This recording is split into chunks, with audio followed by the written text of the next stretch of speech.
Sealing está certa. Devemos escolher rapidamente nossos pelotões primeiro. As palavras de Bai Sealing imediatamente fizeram com que a atenção de todos voltasse de Yuan Shong para os 60 poderosos cavaleiros à sua frente.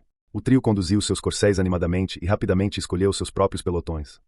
Atravessando uma colina humilde, Yuan Shong ordenou que os 20 cavaleiros se organizassem em uma formação específica e começou seu treinamento de exercícios. A primeira coisa que alguém tinha que fazer depois de assumir o comando de uma unidade era conduzir um treinamento para entender as características únicas das tropas. Só então se poderia atribuir aos soldados funções e missões específicas com base em seus pontos fortes. Isso era uma norma nas Forças Armadas. Um verdadeiro comandante militar teria as características de cada um de seus soldados à sua disposição. Somente assim ele seria capaz de extrair o máximo potencial de suas tropas em uma operação. E era exatamente isso que Yuan Shong estava fazendo agora. Compreendendo a lógica por trás de suas ações, os 20 soldados se sentiram ainda mais respeitosos por ele. Quem são os líderes dos esquadrões de 5 e de 10 homens? Perguntou Yuan Shong com uma voz ressonante, parado em frente às tropas. Uma leve onda percorreu a formação por um instante, e 3 cavaleiros saíram rapidamente. Reportando-me ao comandante, sou um líder de esquadrão de 5 homens. Reportando-me ao comandante, sou um líder de esquadrão de 10 homens. Reportando-me ao comandante, sou um líder de esquadrão de 10 homens. Os 3 homens levantaram os braços e declararam suas posições. Só há um líder de esquadrão de 5 homens neste pelotão. Yuan Shong franziu a testa. Seguindo as normas, deveria haver 4 líderes de esquadrão de 5 homens e 2 líderes de esquadrão de 10 homens em um pelotão de 20 homens. Os números não batiam. Reportando ao comandante, fomos enviados a este pelotão vindos de nossas posições anteriores há apenas alguns dias, relatou um dos líderes do esquadrão de 10 homens. Essas palavras deixaram Yuan Shong atônito. A julgar pela sincronia dos movimentos, ele pensou que fossem do mesmo time. Então, de onde vocês eram antes? Relatem suas posições anteriores, uma por uma, ordenou Yuan Shong.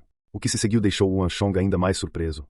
Os 20 homens, na verdade, vinham de 10 pelotões diferentes, de 5 exércitos diferentes. Alguns deles vieram do solar do protetorado de Beiting, alguns do solar do protetorado oriental, alguns do solar do protetorado ocidental, assim como exércitos de guarnição de outras regiões. Pareceu ser uma decisão de última hora que eles foram retirados de seus cargos anteriores para formar esta equipe temporária. Os exércitos da Grande Tang são tão bem treinados. Yuan Shong ficou surpreso com a descoberta. Ele ainda conseguia se lembrar de quão terrivelmente treinados eram os exércitos da Grande Tang quando ele entrou em contato com eles pela primeira vez em sua vida passada. Mas, ao que parece, embora houvesse um ar de complacência tanto na corte real quanto em toda a Grande Tang, o rigoroso regime militar transmitido ao longo de vários séculos ainda estava sendo aplicado com perfeição. No mínimo, provavelmente antes da catástrofe, o exército da Grande Tang ainda parecia manter um alto nível de disciplina. A descoberta desse fato aliviou um pouco Yuan Shong. Era uma sorte ele ter reencarnado nesta linha do tempo. Se ele conseguisse usar bem esses soldados, haveria uma esperança maior de sobrevivência da Grande Tang. Dividam-se em 4 grupos de 5 e comecem o treino de rotina, ordenou Yuan Shong. Para permitir maior manobrabilidade, Yuan Shong decidiu dividir o pelotão em 4 seções menores. Os agrupamentos seriam determinados pela força individual dos cavaleiros. Isso permitiria a Yuan Shong atribuir tarefas específicas que exigiriam forças diferentes para cada uma das seções, maximizando assim o potencial de combate do pelotão. A poeira cobriu rapidamente a área enquanto os 4 grupos avançavam pelo campo. Através desse exercício de rotina, Yuan Shong conseguiu discernir claramente as características únicas de cada indivíduo. Alguns deles se especializavam em velocidade, superando-os demais facilmente. A maneira ideal de mobilizar esses soldados era fazê-los atrair o inimigo. Sua velocidade superior lhes permitiria permanecer fora do alcance dos inimigos, e, se necessário, também poderiam inverter seus corcéis e partir para a ofensiva. Alternativamente, eles também poderiam atuar como batedores para fornecer informações militares em tempo hábil. Yuan Shong decidiu colocá-los na primeira seção. Por outro lado, alguns deles possuíam uma força imensa. Eram habilidosos em canalizar seu poder sobre o corcel de guerra, tornando-os uma existência temível em uma investida. Esses indivíduos podiam ser a vanguarda liderando o pelotão para enfrentar o inimigo, ou também servir como reforços em circunstâncias inesperadas. Yuan Shong os organizou na segunda seção. Naturalmente, havia também aqueles que possuíam um bom equilíbrio entre velocidade e força, o que lhes permitia desempenhar funções tanto de isca quanto de ataque. Eles formavam a espinha dorsal da tropa, prontos para assumir o lugar dos membros da primeira e segunda seções caso surgissem baixas. Yuan Shong os designou para a terceira seção. Os restantes foram colocados na quarta seção. Estes eram os que não tinham capacidade de decisão, mas, ainda assim, eram suficientemente proficientes para executar missões. Yuan Shong decidiu liderar pessoalmente esta seção. Vocês 2, vão para aquele lado. Você, e você também, tome essas posições. Yuan Shong observou seus movimentos atentamente. Após várias rodadas de prática de exercícios, finalmente terminou de organizá-los em 4 seções diferentes. Depois disso, ele escolheu mais 3 cavaleiros entre as seções e atribuiu a eles a função de líder de esquadrão de 5 homens. Com isso, ele finalmente terminou de organizar seu pelotão. Ainda eram 20 homens, mas aos olhos de Yuan Shong se tornaram uma figura muito diferente. Era um pelotão preparado para a batalha, um pelotão pronto para executar suas ordens sempre que necessário. Agora, para o passo final, pensou Yuan Shong. A guerra era o melhor catalisador para o treinamento de exércitos. Independentemente das dinastias ou eras, os exércitos mais fortes eram sempre aqueles que haviam passado por muitos campos de batalha intensos, temperados pelas faíscas das lâminas e pela chuva de sangue. Naquela época de catástrofe, por mais enfraquecido que a Grande Tang estivesse, seus exércitos, sem surpresa, ficaram mais fortes do que nunca. Sob a liderança de Yuan Shong, a estrutura militar passou por uma grande reformulação. Com seu conhecimento de outro mundo, ele criou um conjunto de semáforos de bandeira para impulsionar a unidade e a cooperação militar, aprimorando ainda mais seu poder ofensivo. O que Yuan Shong lhes ensinaria agora era uma versão simplificada do semáforo de bandeira, adaptada para atender às necessidades de um pelotão de 20 homens. 4 seções especializadas com responsabilidades diferentes e um semáforo de bandeira simplificado e eficiente para comunicação permitiriam que esse pelotão de 20 homens demonstrasse uma destreza de combate muito superior à anterior. Depois de transmitir o semáforo de bandeira simplificado aos 2 líderes de esquadrão de 10 homens e 4 líderes de esquadrão de 5 homens, os olhos dos soldados enquanto olhavam para o jovem diante deles tornaram-se completamente diferentes de antes.